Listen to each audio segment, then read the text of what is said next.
Hi everybody, I hope you're having a fantastic day. And today I'm going to do something a little different. I'm going to try and be that lone voice in the wilderness that maybe, just maybe, somebody will hear.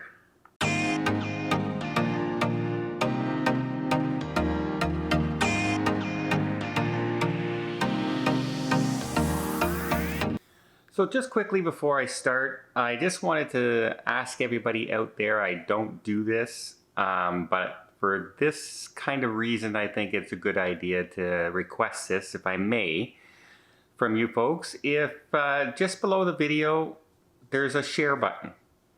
And I would really appreciate it if you could share this video to anything, Facebook, Twitter, Pinterest, whatever you want to share it to.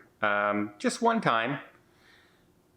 I'm curious to see if we can maybe get a snowball effect into place. This isn't for subscribers or anything like that. This is to see if if maybe it'll get drawn attention to somebody who we're trying to reach right now. So, as you all know, right now, the United States is doing very well when it comes to the vaccine rollout. The UK, very, very well. United States, very, very well. What was supposed to be 100 doses of vaccines in the president's first 100 days is now a goal of 200 million doses in the first 100 days.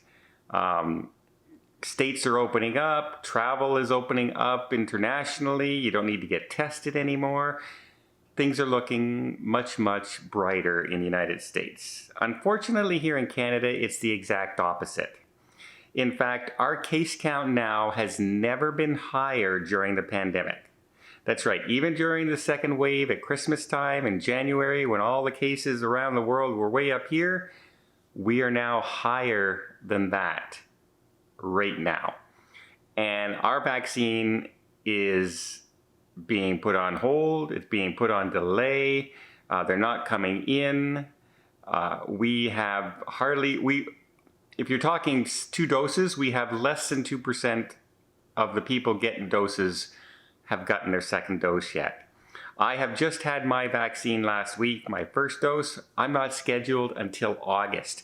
And the way the vaccines are coming in right now, that looks like that might be September, October, November before we get our second doses.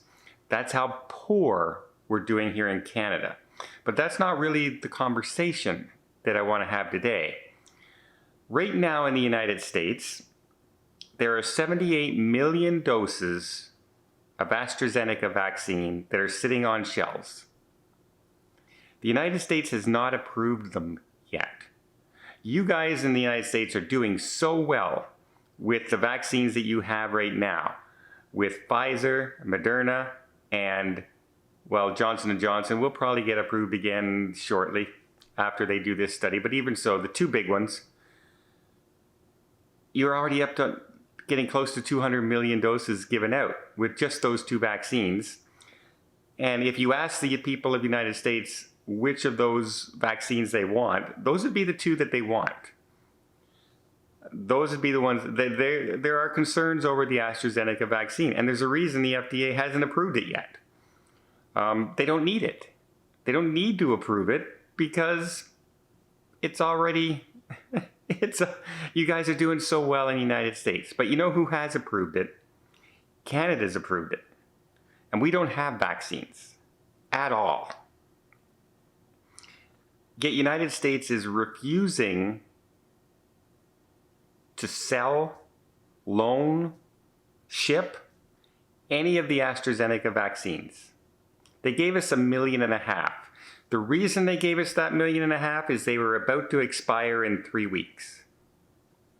To be honest, they were going to be thrown out anyway. So you might as well loan them to Canada, who promised to give them back 1.5 million fresh doses when they needed it. So this here is a plea to the President directly of the United States. He ran on a platform of being the overseer of the world, he wanted to bring in a better relation with the world and just be that good neighbor that they always say everybody should be, right? He's going to be the good person. He's going to do the right thing. This isn't political. I would be saying this no matter what party this president belonged to. But this was a platform they definitely ran on. Yet for some reason,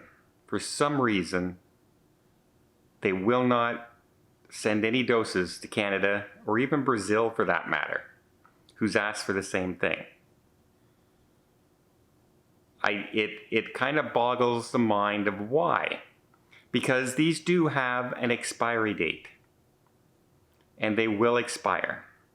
And if they wait until 3 weeks before they expire again and say, oh, by the way, here you go, Canada, most of them will get thrown out. Because it will take longer than 3 weeks for us to ramp up enough to get them into the arms of the people who live here. So while the United States doesn't want them, they have them. Canada is willing to pay for them, to borrow them and pay them back with fresher dates when they're made. All that stuff.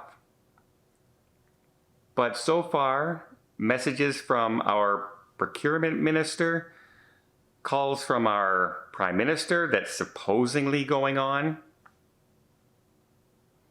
First I've heard of it. Has so far failed to do anything. And it really begs the question of why? Very shortly, United States is going to want to open up travel to Canada and crossing the border. So their citizens can have our citizens over and spending our tourist dollars and our money and vice versa. But it's not going to happen right now with our cases. We're not. We're shutting our country down more. In fact, today's Friday. They are going to be announcing more shutdowns and more restrictions here in Ottawa. We already have a stay-at-home order. So the only thing that's coming up next is more businesses closing and more, and possibly a curfew. That's pretty much all they have left. The only quiver they have left in their bow to just try and shut this stuff down. But the one thing that can really help shut this down is for the President of the United States to send us some of those vaccines that they don't want and that are sitting on a shelf. So here is the lone voice in the middle of nowhere, a single Canadian reaching out to the President of the United States and asking him to please do the right thing.